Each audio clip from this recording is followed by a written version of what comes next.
山胡椒配什么料？山胡椒、鬼头刀。那我们今天要准备什么呢？就是用我们的山胡椒跟鬼头刀去搭配一道我们这边才可以吃到的料理。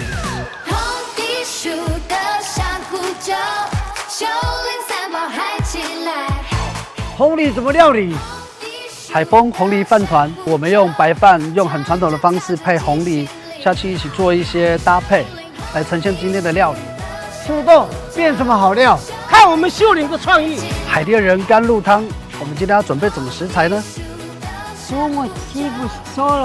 我们今天会有准备树豆、干热，还有我们的鬼头刀，来呈现今天的创意料理。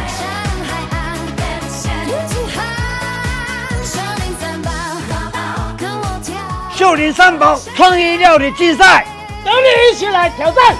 青春在此刻。